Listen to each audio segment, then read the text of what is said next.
वर्धिष्णुर विश्ववंदिता शाहोसुरो शिवशैषा मुद्रा भद्राय राजते. रुद्राचा अवतार तो वाघाचा ठसा होता. रुद्राचा अवतार तो वाघाचा ठसा होता. जाणता राजा तो अयोध्येस राम जसा. जाणता राजा तो अयोध्येस राम जसा. त्यांच्या संस्कारांनी जपला जिजाऊंचा वसा होता. जिजाऊंचा वसा होता. हवा वेगाने नव्हती, हवेपेक्षा त्यांचा वेग होता. हवा वेगाने नव्हती, हवेपेक्षा त्यांचा वेग होता. म्हणूनच तो जिजाऊचा शिवबा लाखात एक होता. लाखात एक होता. विचार करा, 395 वर्षापूर्वी जर आपला देव हातात भगवा घेऊन लढला नसताना तर त्या औरंगजेबाच्या औलादींनी आज संपूर्ण भारतच नाबूद करून सोडला असता. म्हणून मला फक्त एवढंच माहिती आहे, आज अस्तित्वात आहे हिंदुस्थानातील प्रजा, कारण फक्त एकच, शिवछत्रपती आहे राजा. शिवछत्रपती आहे राजा. फुलांचा इतिहास काळ्यांनी लिहिला. फुलांचा इतिहास काळ्यांनी लिहिला.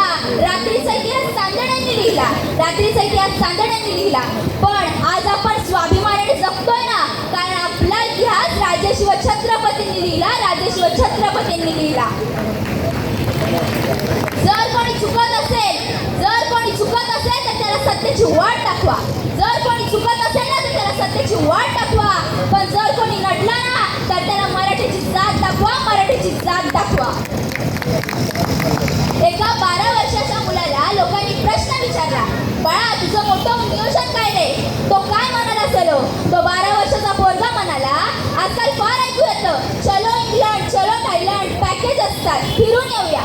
पण माझं असं एक पॅकेज आहे की मी इंग्लंडला जाणार आणि तिथं पॅकेज काढणार. चलो रायगड, चलो रायगड, चलो रायगड. तिकडचं सगळं इतिहास तिकडं गोळा करून आणणार आणि रायगडापाशी नेणार. तिथे त्यांना दाखवणार, पहा रायगड, पहा. तो रोपवे नाही बरं का, पायऱ्यावर नेणार. जेव्हा कपाळावरचा घाम पायाशी येणार ना तेव्हा संपूर्ण रायगड फिरवणार आणि म्हणणार, बघा रे, हा जगाचा बाप ज्याने 395 वर्षापूर्वी तुमच्या बापाची जिरवली होती. आपल्या राजाने त्यांच्या आयुष्यामध्ये 2दा सूरज जिंकले. किती? 2दा.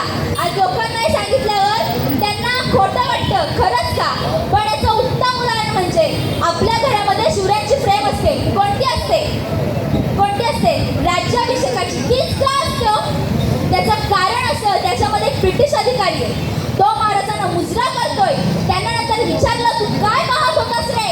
तो म्हणाला, शिवरायांच्या बाजूला जी व्यक्ती होती ना, तो माणूस गेली 10 दिवस आम्हा इंग्रजांच्या वखारी बाहेर भीक मागतोय.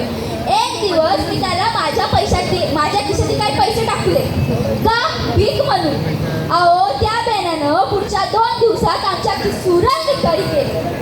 तो तिसरा कोणी नाही बरं का, तो शिवरायांचा खात्रीतला माणूस, स्वराज्याचा तिसरा डोळा बहिर्जी नाईक.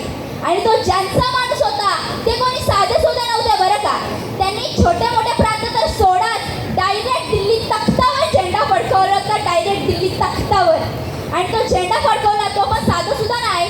भगवा, जो भगवा प्रत्येका मराठी माणसाच्या मनात बसतो, तो भगवा जो आज जगाच्या उंच शिखरावर झेलकावा घेतोय, तो भगवा जो प्रत्येका मराठी माणसाच्या नसा दुखवतो. भगवा म्हणजे काय हो?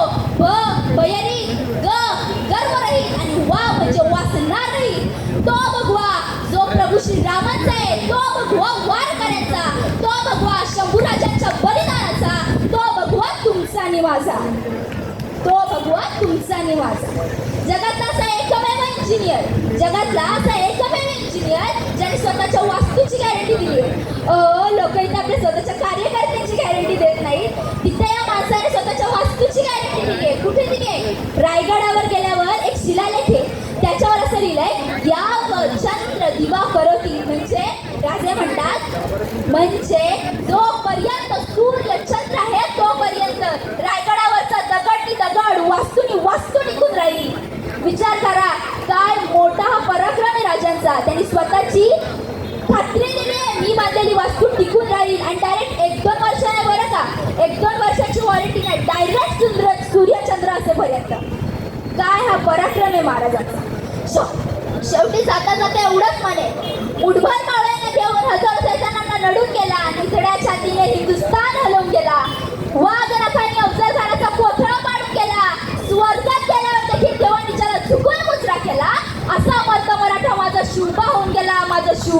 केला. जय भवानी, जय भवानी, जय शिवराय. जय शिवराय. धन्यवाद.